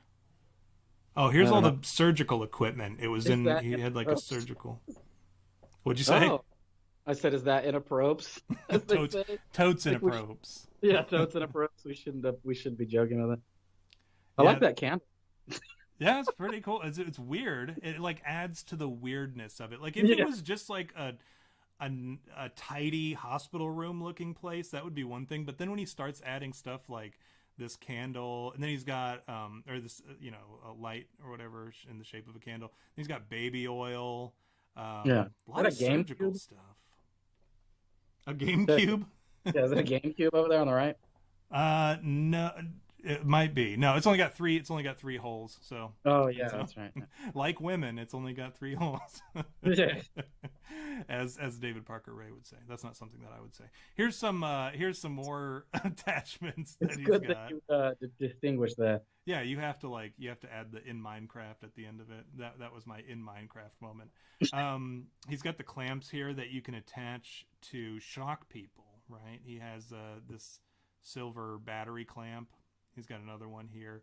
I mean, this dude, like, he must have gone to the junkyard and just found every possible thing imaginable that he could use to torture women and make his dream come true. This one I like this a lot. Like the day that he finished it, like the proud moment for him. Like after all the soldering and welding and building, he finally finishes it and he just stands there all proud of himself, I finally finished my sex dungeon, telling Hendy. He's all, you know what I finally finished? Remember that sex dungeon we've always been talking about? I finally finished it. My final touches was adding this Satan's Den sign. VS said, keep the Snatch references coming. Love that film. So we need to make sure that we do that. So in to add to your story, a caveat to your story just now, I imagine him going in and Henley being like, how much longer until that sex dungeon is done? And he goes, 5 minutes, Turkish. 5 minutes, Henley. 5 minutes ago. It was 2 minutes, 5 minutes ago. Yeah. So yeah, Satan's Den. I like this. Just kind of adds that creepy element. Then he's got the Playboys here. It's like it's like a doctor's office, but he's got Playboys. There's a clipboard and shit. Yeah. They have to fill out their insurance form before he's willing to really dig in there, right? Let me see if I got more. Here's some more stuff that he's got hanging on the walls. Jesus. Yeah, sorry about the quality. Some of this stuff is gruesome. It looks almost like the inside of a ambulance, right? Like you would think maybe this is an ambulance. If not, he's got some schematics of a women over here on the. Yeah, I think I see a boob. Yeah, he's got some there. Let's see what else. No, there was one more picture that I wanted to share. That was... Oh no, that's definitely a butt right there in the center, dead center. That's a butt. Yeah, I believe Yep. I'd be willing to agree with that. Here we go. This is the one. This is a coffin. He created a coffin with Jeez. chains and everything inside of it, so he could chain somebody down and then lock them up in the coffin. Like Wow. how. And then you can see the battery down here in the bottom right hand corner. Pretty spooky stuff. Can you imagine? Like you're already in a bad situation, and then he's like, "All right, get in the coffin." Like how terrible. Ooh. It's like all the more reason to be like a friggin' concealed carry. You know what I mean? Yeah, no, Like I all agree. the more reason to be like packing heat on you when you're out and about by You yourself. So absolutely I'm looking at should. you, women that are under 5 foot. You know what I mean? Carry Yeah. around a 22, you know, or like one of those Walthers, like James Bond or something. Mm. You know, you can do one of those quick draws. Yeah, it's a good choice. Yeah. I know Steven Crowder likes to plug them, so maybe we can get a plug on our show, and then I can do like he does and have like a Walter pistol up on. Yeah, that'd be awesome. Was it PPK? I think is what it is. Yeah, yeah. The desk or whatever. yeah, we'll do that. So if you're out there, any gun manufacturers, we're big gun guys. So if you want to sponsor our show, our disgusting, filthy show on the filthiest episode of the year, we're trying to get sponsorships. But yeah, I agree wholeheartedly. I think all women should carry. I think you absolutely should always, because personally, I never try to assault women in ever, frankly. Yeah, I'm glad to hear that. I'm glad to hear that. So I don't care if women carry. That's decent of you to not assault women. Yeah.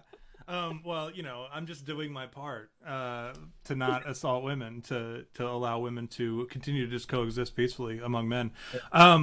When normally I'm like the guy who's just like, fuck women. Women are subhuman or whatever. But I will say, carry a gun, because there are guys out there who are not, you know, as kind as I am, as good-hearted as I am, and they will try to assault you and put you in their sex chamber. And if you have a gun, you can prevent that from happening, and you totally should. And I encourage shooting people who try to put you in a sex dungeon.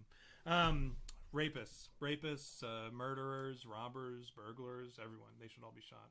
That should be the trial and save us a lot of time and effort and money. Imagine how much money we would save in our economy and in our government and all that, if how much taxpayer money we could save if we just killed people, you know, who tried to rape women or tried to murder or tried to burgle or rob. Like, imagine, we would save so much money. It'd be amazing. Yeah.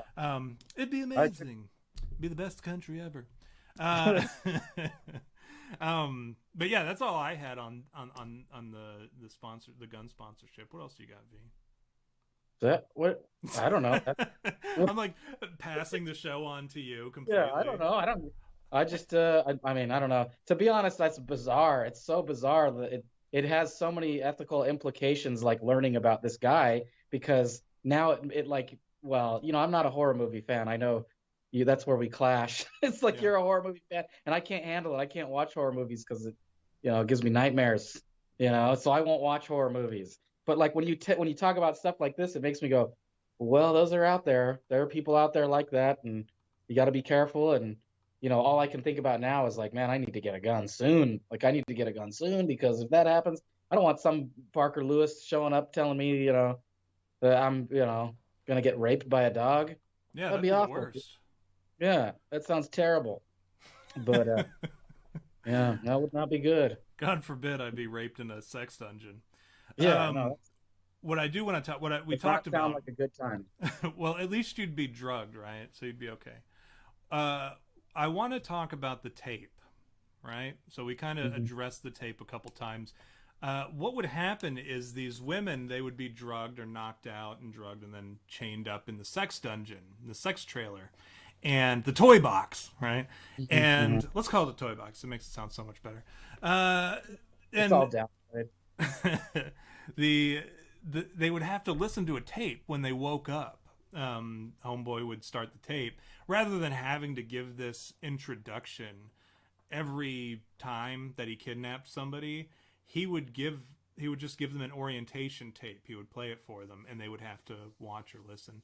And it would explain why they were there, what was going to happen to them, all this horrible stuff. Do you think there was anybody that was like sitting in that chair and they were just all, is this orientation video part of the torture? Oh, talk about droning on. Oh my gosh, are you kidding me? Turn it off. Goodness. That was like the setup. It was kind of like to loosen them up a little bit for the torture that was to come. So then at that point, it was like all uphill. You know, like that saying at the beginning of your day, eat a bullfrog live, eat a living bullfrog. And that way, for the rest of the day, nothing worse can happen to you. And it's all uphill from there. Or just get punched in the face. And that way it's like, it's all uphill.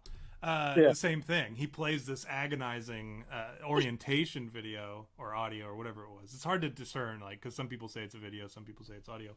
I only heard the audio. So, and believe me when I say, when you joke about it being like a painful process to listen to or watch, you're not kidding, because it was like an hour long. This dude's tape. And I listened to it from start to finish. And believe me when I say I was shocked and appalled and disgusted and like all the terrible emotions that you can feel. And I encourage you after this to like listen to it if you're curious. Hopefully we'll dissuade you from going to watch it based on some of the things that we're going to read and talk about. But if you're still curious about like why Tom Miller, the guy who talks about all the gross things that Tom Miller talks about, was disgusted, appalled, offended, needed to pray afterwards, listening to this tape, you can find out for yourself. But yeah, it was like an hour long, and I was surprised by it because what happened was I watched a video, and Tater Dave says, "Just stuff me in the coffin. This tape is awful."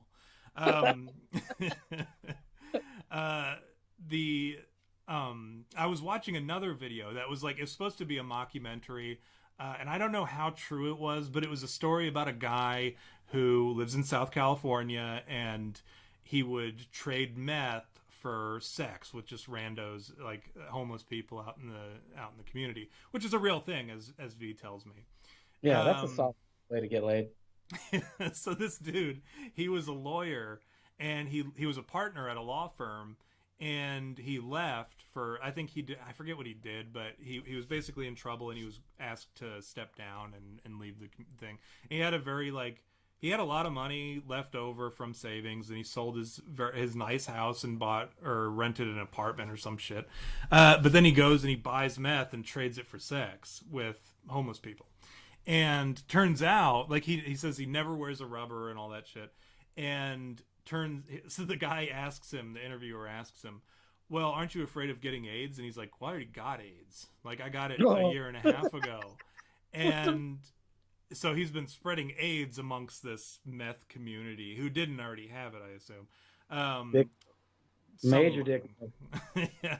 And yeah, pretty disgusting thing. But then the dude was like, "Well, no, it's not real. It's a fake mockumentary. It's a goofy little thing that I did for an art project or whatever." And then somebody in the chat says, "I would doubt that this is fake, only because these types of people exist." And they shared the link to the audio of Homeboy's orientation recording. And I watched it, or I turned it on while I was doing other shit and I was listening. And like 3 seconds into the video or into the audio, I was like, "Uh-oh, like this is gonna be pretty terrible."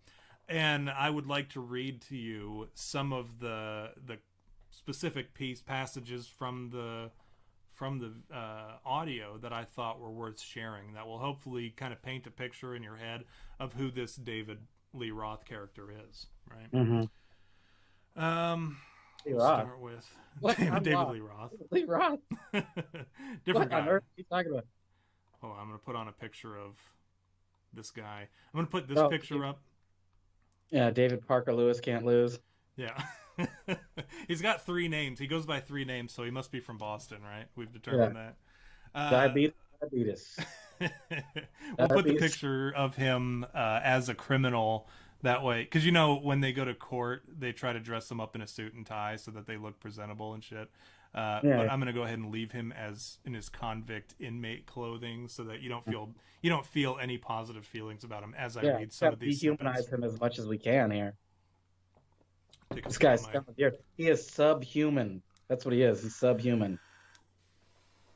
He didn't even comb his hair for the trial. Doesn't that piss you off? Like he has bedhead. Doesn't that just anger you? Doesn't that make you furious, V? Yeah, that's crazy. This guy's bugged out, huh? He's bugged out. There's no other. He still has got a mustache. Classic porn stash. Yeah, all of it, man. What a mess. Yeah. All right, let me read this for you guys, for your guys' enjoyment. Please tell me in the chat. Tell me what your favorite parts are. Tell me your favorite part of the. Oh my gosh. I don't know if I'm ready for this. I didn't pick the worst ones. Like, I didn't go back through it and take the worst ones. I took the ones that I think would paint the best picture of him. Some of them are pretty fucking awful. So this is to clarify for those who came in late or don't know. This is the disorientation video, or at least snippets from it, of Parker Lewis, his disorientation. So when he has whoever it is that he kidnapped, this is what they have to watch or listen to, basically. Yes, this first thing that I'm going to read you is the first words that they would hear on the tape, and then I'll say break in between because I'm not going to read the entire transcript. It'd take me an hour to do so. So I'll say break when I'm cutting out like a sizable portion of the transcript. Okay, this is the first thing that they would hear when the tape started. Hello there, bitch. Are you comfortable right now? Like right off the bat. Are you comfortable right now? I doubt it. Wrists and ankles chained, gagged, probably blindfolded. You are disoriented and scared too, I would imagine. Perfectly normal under the circumstances. For a little while at least, you need to get your shit together and listen to this tape. It is very relevant to your situation. Break. You probably think you're gonna be raped, and you're fucking sure right about that. Our primary interest is in what you've got between your legs. You'll be raped thoroughly and repeatedly in every hole you've got, because basically, you've been snatched and brought here for us to train and use as a sex slave. Break.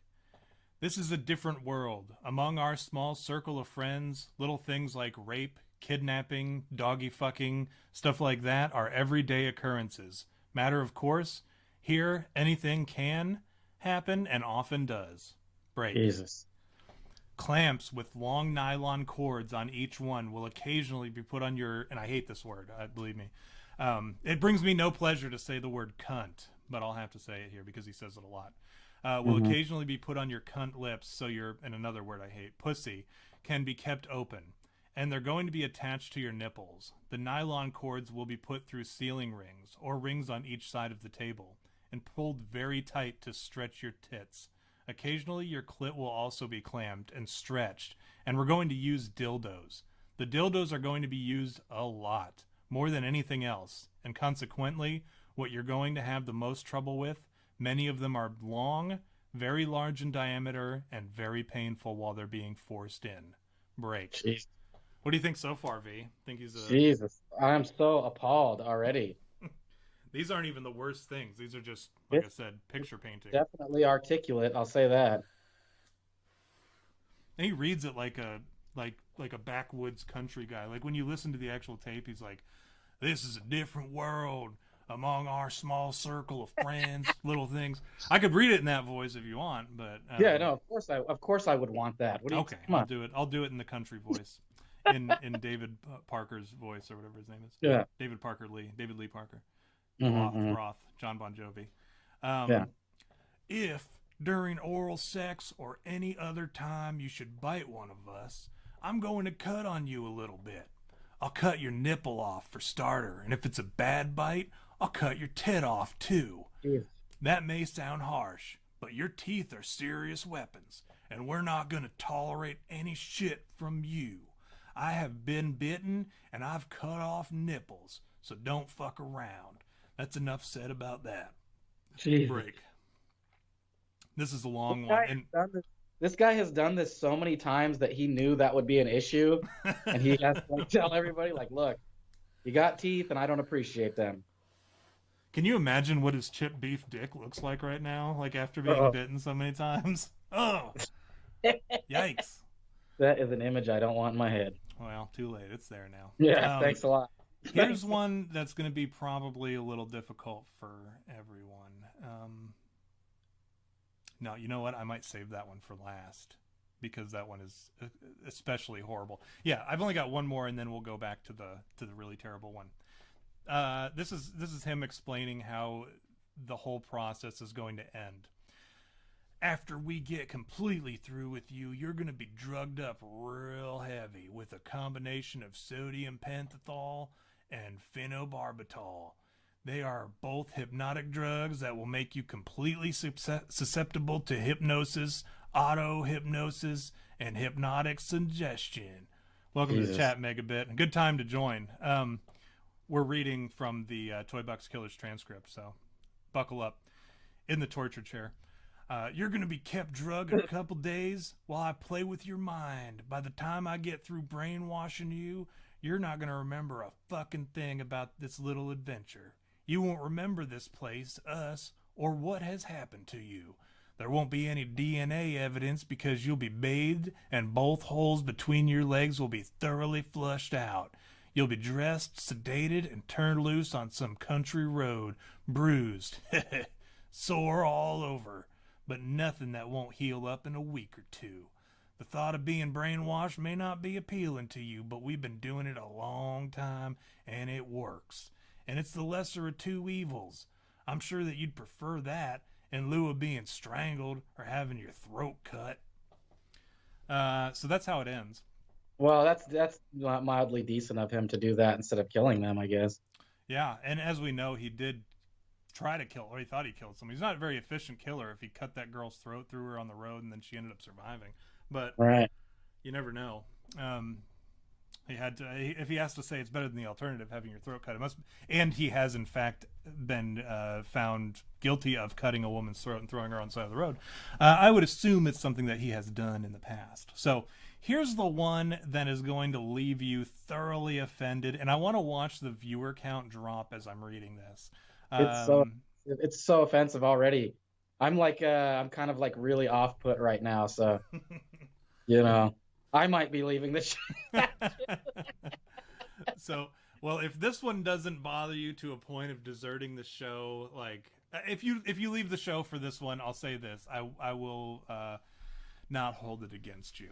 But these are the words of the Toy Box Killer, David Parker Ray, talking about what is going to happen to Mike says my favorite part is when Tom stopped reading that. I relate to that one. At least he took the high road on killing Tater Dave. Yeah. So yeah. I agree. He's at least he cleans them out and leaves them alive and with little memory of what happened. So you know, for if there's anything to be said about him that's positive, is at least he tried to leave them less psychologically scarred than I'll just leave them with a nightmare in the ether of like whatever happened, you know, the ether of like drugs. Yeah. I'll leave them with a nightmare. I'm gonna refill my like could you imagine that lady like realizing that all that stuff that happened to her was real and not a nightmare? You know, it makes me think, and before we get to the really dark stuff, let's have a laugh and have a talk about something positive or something that's less heinous, right? Yeah. When people talk, so when I went and had foot surgery, right, I was awake for the whole thing. I don't remember any of it. I remember lying down in the bed and them telling me that the anesthesia was going to start, and I didn't get gassed to sleep or anything. I didn't feel that feeling because I've been gassed to sleep. I've been knocked out for surgery before. I've had all that done. This one, they said, all right, we're starting the anesthesia, and what it's going to do is you're going to be awake for the whole surgery, but you're just not going to remember any of it, which bothered me because I couldn't remember any of it. You know, because like I remember them saying that to me, and I don't remember them wheeling me out of the room where we started and into the surgery. Yes, says Bigfoot surgery. Well, it's a size 10.5, so not that big. But I don't remember them bringing me back. I just remember at some point, like, my memory started to come back, and my sentience or whatever started to come back, and I was talking about, can I get some recreational cocaine? Like, I was joking with the doctors, right? And my wife was there, and she was hitting me like, stop it. Stop asking for recreational drugs. And that's what I remember coming back from. So I have no idea what I said during that time. I have no idea what happened. As far as the doctors talking to me or operating on my foot or me looking around and carrying on. No memory of that, which I should, right? Because I went through that experience, right? But the fact that I can't remember it bothers me. Not enough to where it like creates like any kind of like existential crisis or anything, but it bothers me that can be done. And then I start to think about these dudes who were abducted by aliens, and they remember like driving on the road, and then all of a sudden they see a light in the sky, and then next thing they remember they're home, and they're like Jay Coop says, anyone else think it would be less creepy if Tom didn't use the creepy country voice for the first bit? No, I gotta use it. It's got to be some kind of continuity here. And then they remember waking up in their home, and they're like, I think I was abducted by aliens. And then they're like, well, you would remember that, surely. You know, surely you would remember something. But I can attest that there are chemicals that we know of as humans that exist that can do that. So when somebody says that they're abducted by aliens and their memory was wiped, I believe that to be absolutely true. And like they can experience the whole situation and then not remember any of it, which again is frustrating too, because if you ever want to be abducted by aliens and they want to wipe your memory after you're done, the whole experience was basically for naught. If it was a terrible experience, that would be fine. But if it was an experience where you got to go to space and you got to see all sorts of cool shit and they kind of showed you around the spaceship, that'd be cool. But then they wipe your memory and it means nothing. So I get what it's like to lose your memory or not have a memory of an experience. And so I think I can relate to some degree. You know what? I might be able to one up that. Go ahead, please. Story battle. Please go ahead. So when I was in the throes of my cocaine addiction, I had this buddy that like showed up at my house when I was living with my aunt. He like showed up and he had lean. You know about lean, right? It's like scissor, right? And so he shows up with lean and like a bunch of like Percocet and like cocaine. And so we like did all of it. Like we snorted cocaine and like drank lean. So it was basically like what you would call a speedball because it's barbiturates mixed with amphetamines. And like, I'm not kidding you, dude. 2 days were just gone. The only thing I remember about those 2 days was when I was finally walking back home and I threw up on the ground and I was like coming to. Like I threw up in my aunt's yard and just like walked in and like passed out for like another 2 days. So the 2 days before that are just blank. I don't remember anything about it because I was sipping lean and doing cocaine. Yeah. Doing booger sugar. So you can appreciate it too, like the whole like losing your memory. When people talk about, oh, how can you just easily forget or like lose your memory of such and such a thing, it happens and it's totally possible, and it's based on this is based on like earthly materials that we have at our disposal. So next time somebody tries to tell you some shit about a UFO abductee saying that they can't remember, their memory was wiped, just know that the aliens who traveled, either whether it's light years or whether it's like into our tensile bubble from some other Earth beyond our ice walls, depending on your opinion on the matter. These people have technology to do that sort of stuff. Surely they have technology to wipe our memory without leaving any kind of real trace. So are we ready? Are we ready to finish up this? Yeah, let's knock it out, man. I'm emotionally and mentally prepping myself for this because it's already like I'm off put. That's like the understatement of the year is that I'm off put right now. All right, here we go. Oh man, I think this is probably the part that really like did me in when I was listening to the video, listening to the tape. Oh, man. So, because it's abnormal, like beyond abnormal, what we've already heard. I'm going to rub canine breeder's musk on your back, the back of your neck, and on your sex organs. Now I have 3 dogs, all of them's male, 'cause I don't need any fucking pups.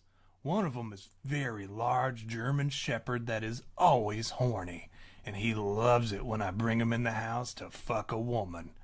After I let him in the house, he'll sniff around you a little bit, and within a minute, he'll be mounting you. There's about a 50-50 chance which hole he'll get his penis into, but it doesn't seem to bother him whether it's the pussy or the asshole. His penis is pretty thin, goes in easy, but it's about 10 inches long, and when he gets completely excited, it gets a hell of a knot right in the middle of it. Now, I've had slaves tell me that it feels like they got a baseball inside them. It doesn't take long. He's gonna hump you real fast and for about 3 or 4 minutes. And while he's doing it, he'll wrap his front legs around your chest to hold himself in position.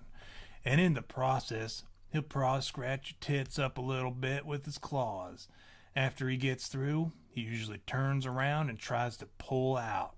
Oh, he'll jerk a little, not much, mostly just steady pressure, and I've timed it.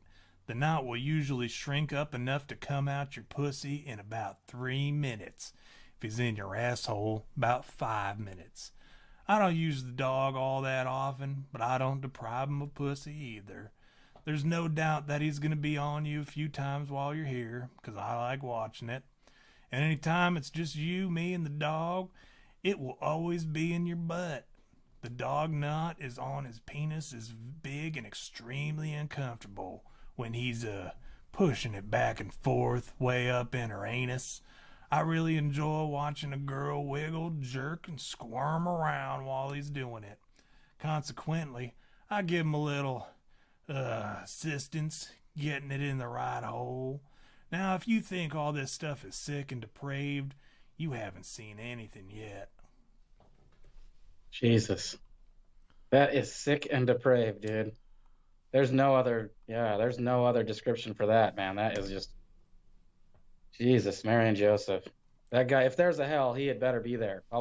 Believe you me. If there is a place for fiends like this man, then he belongs there. I'll say that, man. I hope there is a place for fiends like him in afterlife, because that is horrible. This guy should have the same thing happen to him when he goes to wherever it is that he ends up going. Do you get what I'm saying? I will. Yeah.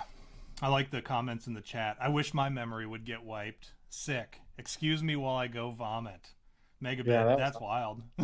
Megabit has like the most tame version. I think that actually happened before I read that. So,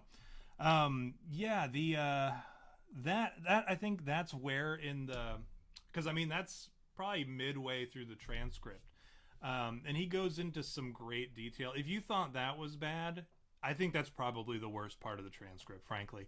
But he does go into a great amount of detail about like some of the horrible things that he does to these women that will definitely turn your stomach. Probably more so than that, even just because you kind of relate to him more as like the graphic detail involved in it. Right. I think because it was a dog and it being forced multiple times. This is something that they're hearing within the first hour of waking up, right? So they know that this is something that's going to happen to them, that there's no escaping from, and that they're going to have to power through. And there's really no other option.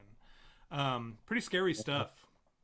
And now that we've done that actually, and you've seen you've heard like what sort of horrible stuff that this dude is willing to do to women, I want to play a game, kind of liven it up a little bit and cheer us up some. Yeah, good call. It's called Cannibal Holocaust Cannibal Holocaust Entrails Ripped from a Virgin's Cunt, or Toy Box Killer Orientation Tape. What I'm going to do is I'm going to read a line, and it's going to either come from the song Entrails Ripped from a Virgin's Cunt by Cannibal Holocaust, or it's going to come from the Toy Box Killer David Parker Ray's Orientation Tape. And you have to guess which one it is. All right? All right. Yeah. Now, do you feel like you have a good grasp on what sort of language and what sort of stuff you would hear in his Orientation Tape? Yeah. I'm pretty good at the vernacular. Okay.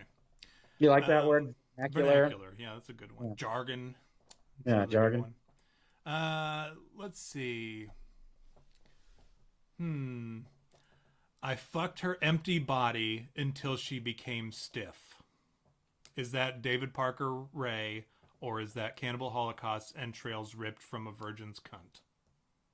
I'm going with Cannibal Holocaust. You would be right. Very good. That's 1 point. You know why? You know why I went with it? Why? Because Parker Lewis doesn't kill them. That's a good one. Oh, he doesn't. At least he's never talked about it in any of the things that I brought up. Yeah. I don't want to spoil the transcript tape if anyone wants to go watch that. Yeah. Because he did kill some people. He just was never charged for it because they couldn't find any evidence. Let's see. Stick needles in her breast, through her nipples, through her cunt lips, through her clit. Is that Cannibal Holocaust, entrails ripped from a virgin cunt? Or is it the Toy Box Killer David Parker Ray's orientation tape? I'm going to say David Parker Ray. Very good. 2 for 2. I'm You're killing it. Yeah. Some of these are fragments, right? Because I had to break them apart so that they didn't rhyme, which would give it away. And then I had to break some off so that... Because if it rhymes, then you're going to be like, oh, that sounds like a song lyric. Yeah. Mike says they probably had the same writer.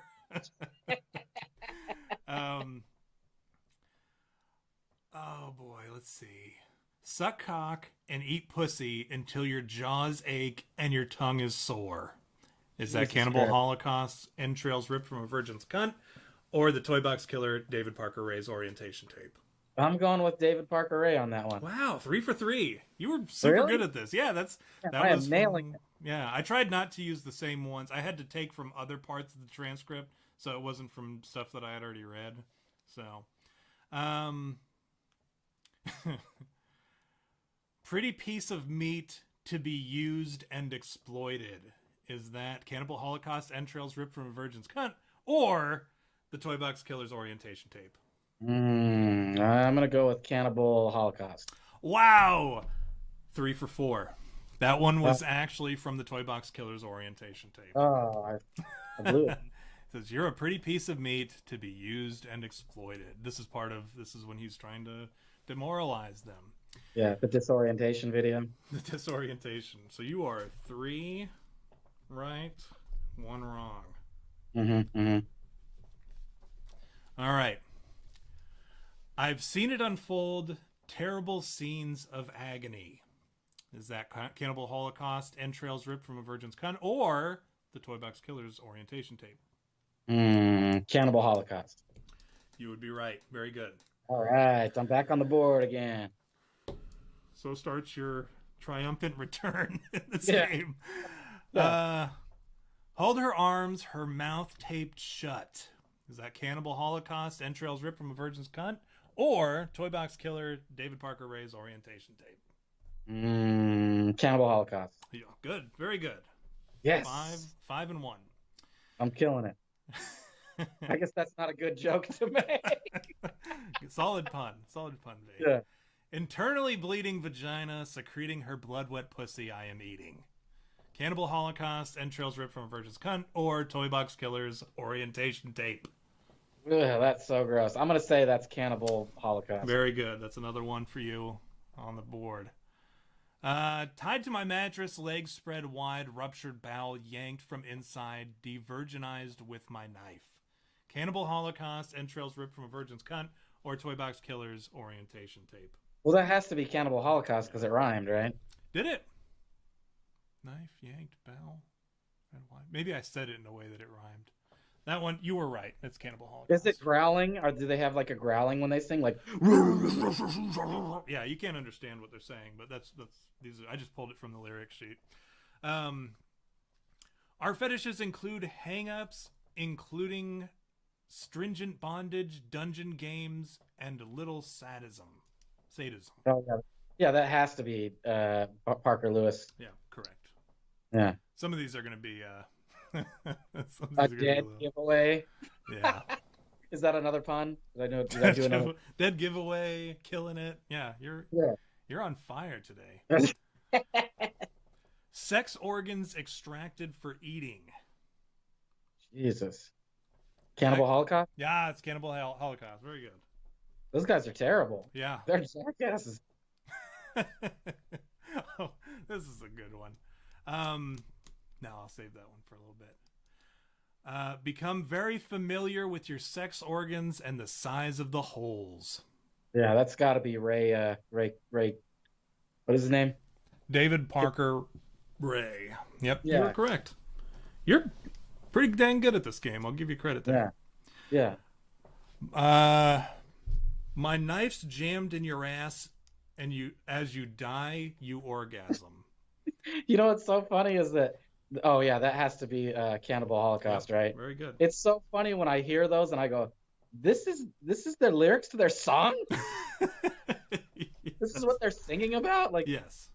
What the hell's wrong with these people? Some of these, believe me, when I went through some of their songs, I had to find the worst of one of their songs that I could like pull the most from. And it just so happened to be Entrails Ripped from a Virgin's Cunt was the song that had the most disgusting things in it. Orgies of sadism and sexual perversion. Is that a term that you would hear in a Cannibal Holocaust song or the Toy Box Killers orientation tape? I'm going to say Cannibal Holocaust. Oh, man, you got it. Yeah, I thought that one would stump you. I thought for sure it would stump you.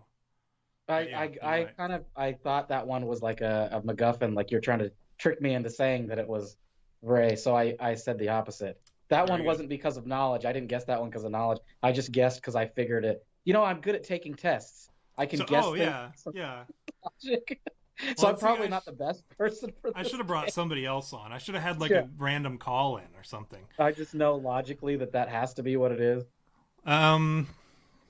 We've already done that one. I should have been deleting them all along as I did them.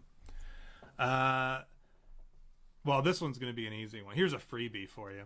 The frame is designed for doggy fucking. Your ass up in the air, sex organs exposed, your tits hanging down on each side of the metal support bar, knees spread about 12 inches, position similar to that of a bitch dog in heat. Jesus. Is that Kid Ray, Sugar Ray Leonard, or whatever? It's Sugar Ray Leonard, yeah, David Parker Ray. Now here's the last two, okay? We got one of each. All right. So what I want you to do is I'm going to tell you two, and you have to put them in the correct category. Oh. Never initiate conversation, keep your mouth shut. And mutilated with a machete, I fucked her dead body. Jesus. So the first one is Ray, right? And the second one is Cannibal Corpse or whatever. Yep, there you go. You got it. You only had one wrong. You almost had the all-time high score. Well, you do have the all-time high score. It's the first time anyone's ever played Cannibal Holocaust, Entrails Ripped from a Virgin's Cunt, or Toy Box Killer orientation tape. Hopefully the last time anyone plays it as well. So what do I win? You win, what do you want? I don't know. You get a chance. You get the opportunity to read the rest of the transcript or whatever live on the air. That is not something I wanted to win, dude. Well, I guess I should have told you before we started. Thanks a lot. All right. Well, everybody who's in the chat, we're down to 11 viewers. We appreciate you guys sticking it out for this very, and I hope that it lived up to the promotion that it was the most vile, disgusting, offensive episode that we've ever done, and a way to close out our year and say Happy New Year to all of our friends of the show, who, especially those who are still in the chat after those two very disgusting bits that we just did. V, what do you have to shill? Oh, yeah. Well, make sure to follow us on Twitter and follow us on all the other social media, what have yous. Those of you that aren't privy to our schedule, we do our live show every Wednesday at 6 p.m. Pacific Standard and 9 p.m. Eastern Time, so you can catch us when we go live. Also, we are going to be in DC next week. So we're going to be doing a live show from there, right? We'll be there on Wednesday, so we'll be able to do a live show from there. Yep. So look forward to that, and then we're going to have some footage, hopefully recorded, that we can maybe make like a "You Had Me at Bigfoot on the Protest Trail" video or something. So we'll go with that. As always, guys, thanks for coming out and showing up and supporting us. We appreciate it. Don't forget to hit the like and subscribe if you haven't. And we have a Redbubble, you know, if you want to buy a shower curtain or some what do you call it? Drink coasters. If you want a drink coaster, you can buy some of those. I think there's some other random crap. Just, you know, that's what I got, man. What do you got? I love in the chat, Mike says, V, don't use the score of this game on your resume. Jay Coop says, these Cannibal Holocaust guys should have their computer hard drive searched. Count Rhythm, who we didn't welcome in the chat earlier, welcome. And Tater Dave, I don't believe I said your name in the welcome to section. But said, can y'all make this into a card game? I think that would be a fun card game. Cannibal Holocaust tearing into a virgin's cunt, or David Parker Ray's sex orientation tape. And then Jay Coop says, yeah, you guys weren't lying when you said be fucked up.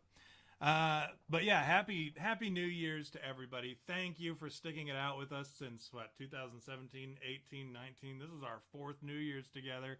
Right. Some of you have been here since the beginning. Some of you are new to the show. We appreciate you coming and checking out the show and giving us a chance to discuss you and read disgusting snippets from a orientation tape of a sexual pervert and murderer. We thank you for giving us that opportunity.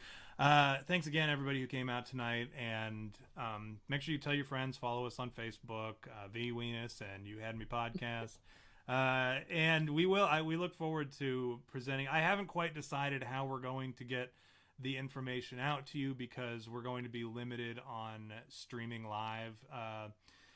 We're staying in an RV in just up the road from the Capitol at a campground or whatever, but I am not confident that the Wi-Fi signal will be strong enough to like record a live show. We're going to try, but we're also going to be hopefully shooting out snippets, maybe on Periscope, maybe on YouTube Live. I don't know how we're going to do it, but we're going to try to get you guys periodic updates for the show, just so you can see some of the shenanigans.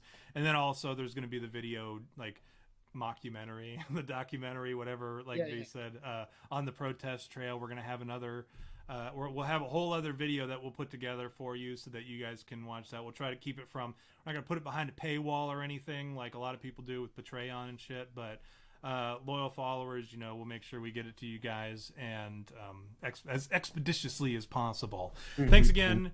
Happy New Year, and we will see you guys all January 6th. I'm Joe Biden, and I approve this message.